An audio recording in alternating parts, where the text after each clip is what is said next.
Now, what happened, one of the preachers that I knew, another preacher, who used to carry a big cross and walk down the street so people would stop and talk to him about religion, he had a heart attack, and he went to the hospital.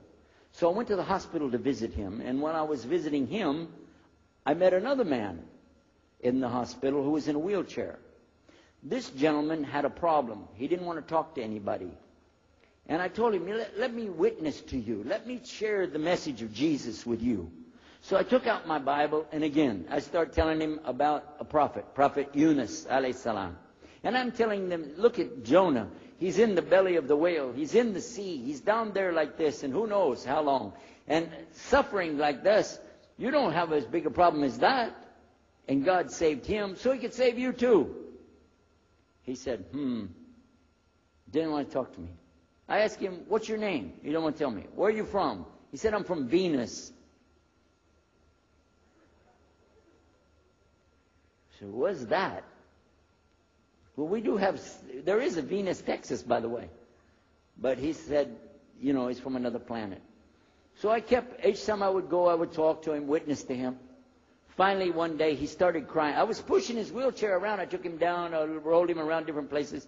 He started crying one day. He said, I'm going to confess something to you. I need to confess something to you. Now, to a Catholic, confession means you're going to tell the priest all your sins.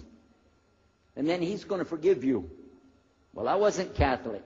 And I told him, listen, I'm not Catholic and I'm not a priest. I'm a preacher. He said, I know better than you do. I am a priest. I said, oh my God.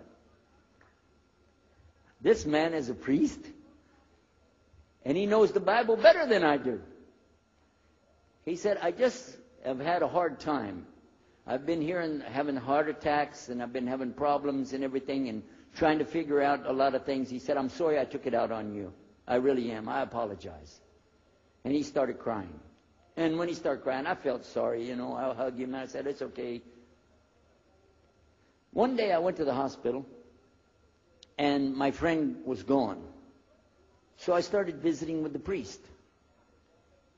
And that happened one time I went to visit him at the hospital, and he was gone. And I asked him, where did he go? They said he went home. I said, home? He's a missionary priest from South America. How did he go home? She said, I don't know, he's not here. I'm sure his family. I said, he has no family. I know him personally. He has no family. Where did he go? She said, I don't know. We're not responsible for them. I said, well, let me see where he went. You got it in your file? She said, I can't do that.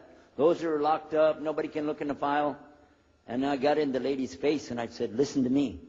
This man could die in the street right now, and it's going to be your fault.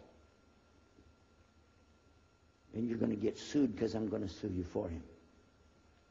She said, okay, his folder's over there, but I'm not going to watch. I went over and I looked for it, got the address where he went. Sure enough, he was in a place where they put people that have no place to go, a shelter. So I went to the shelter, and I found him. He was still on crutches. He saw me. He started crying again. He said, please get me out of here. Get me out of here. I said, okay, come live at my house. Now, I told you the story so you can see something. Now, look, I have 2 visitors in my house. One is a Catholic priest. The other's a Muslim. And I'm thinking I can get the Catholic priest and convert him to be a Protestant. At the same time, I'm going to catch the Muslim and bring him over to Christianity. High aspirations. But it didn't work. Some strange things began to happen. We would sit around the table at night to discuss what is the Bible and what's the salvation. My father has a Bible. It's called King James Version of the Bible. Most of you probably heard about it. Especially any students of Ahmadiyya or Zachariah, you've heard about King James Version of the Bible. But I work out of a different one that I've had since 1953. It's called the Revised Standard Version. And it says in it, King James Version has grave mistakes, grave errors, defects in it. It's what it says. So I began to preach out of mine, which doesn't match. And my father said, no, it's this way. I said, no, it's this way.